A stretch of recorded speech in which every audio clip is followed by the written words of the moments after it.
नमस्कार साथियों, जय हिंद। यूनिफॉर्म सिविल कोड, जिसे हम सामान्य नागरिक संहिता के नाम से भी जानते हैं और इसे शॉर्ट फॉर्म में हम यूसीसी के नाम से भी जानते हैं। यूनिफॉर्म सिविल कोड का उद्देश्य एक ऐसे नियम का निर्माण करना है जिस नियम के तहत धर्म, जाति, संप्रदाय से ऊपर उठकर एक ऐसा नियम बने जो कि सभी पर बराबर तौर पर लागू हो।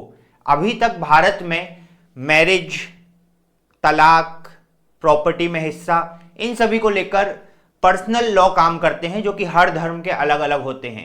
इन नियमों को समय समय पर मॉडिफाई भी किया जाता है जिससे कि ये समय के साथ रेलिवेंट रहें। पर फिर भी एक सवाल उठता है कि हर धर्म के लिए अलग अलग नियम क्यों?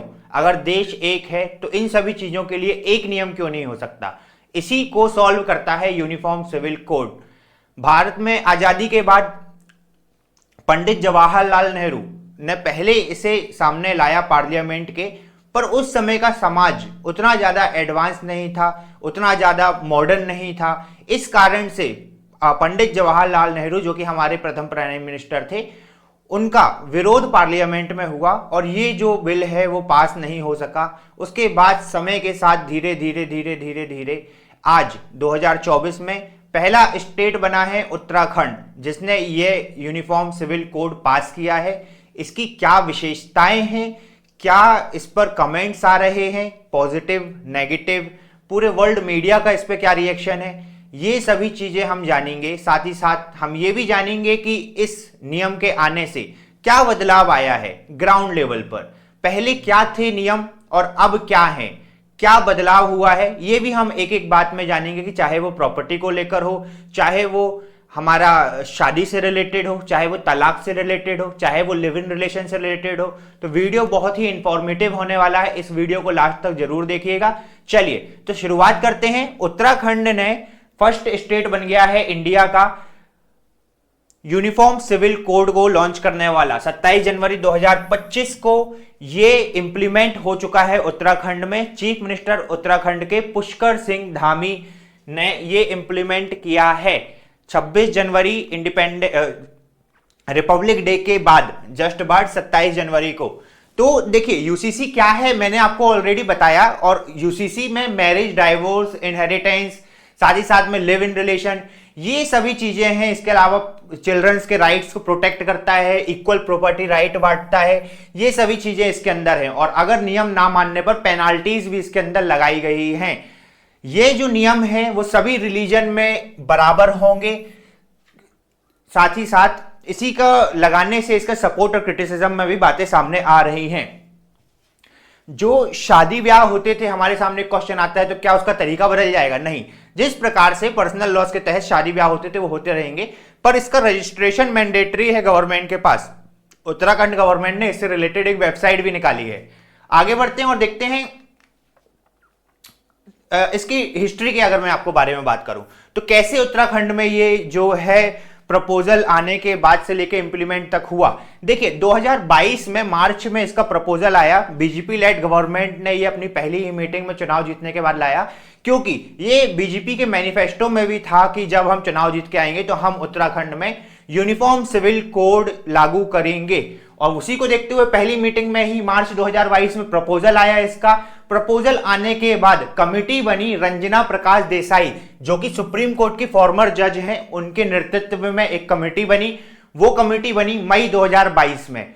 और इसी के साथ साथ कमेटी ने अपनी रिपोर्ट पेश की और उसके बाद यह बिल पास हुआ विधानसभा से 2024 फरवरी में यह बिल पास हुआ। और उसके कुछ ही दिनों बाद जो है, मतलब कि प्रेसिडेंट ने, हमारे द्रौपदी मुर्मू जो है प्रेसिडेंट, उन्होंने मार्च 2024 में इस बिल में एसेंट दे दिया। अब बिल बन गया, कमिटी ने अपनी रिकमेंडेशन रखी, असेंबली ने पास किया, प्रेसिडेंट ने एसेंट किया, सब कुछ हो गया, बट इंप्लीमेंट नहीं हुआ। इंप्लीमेंट हुआ है 27 जनवरी को ये इंप्लीमेंट हुआ है। तो ये जो है वो हिस्ट्री थी।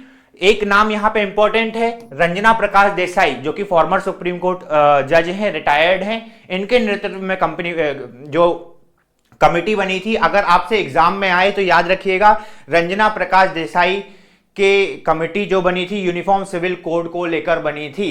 और इसी के आने से सीएम धामी ने यह भी कहा है कि इस बिल का जो गोल है वो है यूनिफॉर्मिटी लाना पूरी सोसाइटी में और वुमेन को एम्पावर करना। अब कोई भी लॉ इंप्लीमेंट होता है तो उसका क्रिटिसिज्म भी होता है, यूसीसी इससे अछूता नहीं रहा। यूसीसी में भी क्रिटिसिज्म आए कि ये एक ओवर एम्बेशियस बिल है, साथ ही साथ में इम्प्रैक्टिकल है और it may lead to societal division, हो सकता है इससे, ऐसा इसमें कहा गया है। और देखिए एक देश में एक नियम तो होना ही चाहिए। अब उसमें अगर प्रोग्रेसिव नहीं हुई है सोसाइटी उतनी ज्यादा, अभी तक उतना ज्यादा एजुकेशन जो है वो नहीं पहुंचा है, मॉडर्न एजुकेशन जो है, तो थोड़ा इसमें समस्या आ सकती है। बट क्या अभी भी हम आजादी वाले दौर में हैं, जब हम जो अपनी पारंपरिक चीजें हैं वो इतनी हावी हुआ करती थी कि हम इंप्लीमेंट नहीं कर पाते थे? उत्तराखंड को क्या एक्सपेरिमेंट करने की एक जगह बना दी गई है? ये सब का जवाब तो आप मुझे देंगे कमेंट बॉक्स में, और आप ही मुझे बताएंगे कि क्या हम उस स्टेज में पहुंच चुके हैं कि यूनिफॉर्म सिविल कोड लगाया जाए। ग्रास रूट को ध्यान में रखकर इस बात को जवाब दीजिएगा। इसी के साथ मैं आपको यह भी बताना चाहूंगा कि आर्टिकल 44 के अंदर क्लियरली मेंशन है कि स्टेट मतलब कि गवर्नमेंट कोशिश करेगी यूनिफॉर्म सिविल कोड को लगाने की जल्द से जल्द। ये आर्टिकल 44 कॉन्स्टिट्यूशन के अंदर भी दिया हुआ है।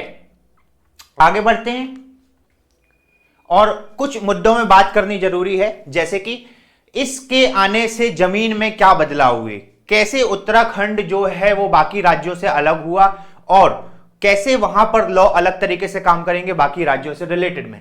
एक एक करके हम जाते हैं। तो बहु विवाह की अगर हम बात करें, मल्टीपल मैरिज, तो मल्टीपल मैरिज की अगर हम बात करें तो हमें मालूम है कि इस्लाम में ये जो है अनुमति थी मुस्लिमों को पर्सनल लॉ में, बट अब इसके तहत पहली पत्नी या पति के जीवित रहते अगर कोई दूसरी शादी करता है तो बीएनएस की धारा 78 और 79 के तहत अपराध होगा।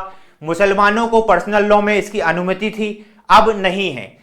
सेकंड, तलाक में आते हैं। तलाक दंपत्ति किसी भी धर्म का हो, उन्हें तलाक की अनुमति कोर्ट से लेनी होगी, और इसमें भी तलाक का कारण या आधार पति पत्नी दोनों के लिए एक ही होना चाहिए। दोनों के अलग अलग कारण नहीं होना चाहिए कि पति और पत्नी कोर्ट में जा रहे हैं और पत्नी का कोई और कारण है, पति का कोई और कारण है। कारण एक होना चाहिए। साथ ही साथ में ऐसा नहीं करने पर पुलिस बिना मजिस्ट्रेट की अनुमति के गिरफ्तार करेगी। 3 साल की सजा का प्रावधान भी है इसके अंदर। ये हो गया तलाक को लेकर। हलाला की अगर मैं बात करूं तो हलाला पर 10 साल तक की जेल है। ये मुसलमानों में होने वाली एक प्रथा है जो कि अब उतनी नहीं है मॉडर्न सोसाइटी में, बट हाँ अभी भी देखने को मिलती है, और अब ये जो है वो अपराध होगी। सहमति के बिना शारीरिक संबंध धारा 6351, महिला उत्पीड़न धारा 69 के अंदर ये अपराध है। अगर मैं लिव इन रिलेशन की बात करूं तो लिव इन रिलेशन में बालिग लड़के लड़कियों को 500 रुपए फीस देकर जो पहले रिलेशनशिप में हैं उन्हें 30 दिन के अंदर अंदर रजिस्ट्रेशन कराना होगा, और रिश्ता खत्म करने के लिए भी ऑनलाइन ही आवेदन करना होगा। इस रिश्ते में यदि महिला जो है वो प्रेग्नेंट वगैरह हो जाती हैं तो फिर उसमें भी रजिस्ट्रार को सूचना देनी होगी। और धारा 69 के अंदर इसमें केस हो सकता है, ये भी यहां पे प्रोविजन दिया हुआ है। संपत्ति की बात कर लेते हैं। संपत्ति में अभी तक हमने इंडियन सोसाइटी में क्या देखते आए हैं कि पैट्रियार्कल सोसाइटी होने के कारण अगर मान लीजिए 3 हैं जिसमें से 2 भाई हैं, 1 बहन है, तो बहन जो है वो अब सामने से जाकर घर वालों के प्रेशर में या फिर प्यार में सम्मान में ये बोल देती थी कि जो भी जमीन है वो दोनों भाइयों के नाम कर दी जाए, मुझे ये नहीं चाहिए।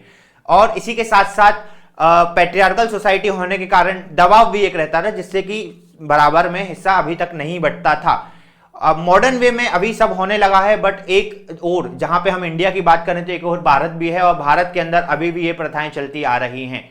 मेरा कहना है कि हम जब अपने घर में शादी कर रहे हैं तो अपने बेटे बेटियों को, जब बेटी की बात आती है तो वहां पर दहेज का एक बहुत बड़ा मुद्दा उठ के आता है। एनसीईआरटी में एक मैंने बहुत अच्छी कविता पढ़ी थी और उस कविता में यह जिक्र था कि I don't want dowry, I just want my piece of land. इस तरीके की एनसीईआरटी की 7th या 8th क्लास में एक पोयम है, बहुत ही अच्छी पोयम है। मैं आपके सामने फिर कभी शॉर्ट्स के रूप में लेके आऊंगा।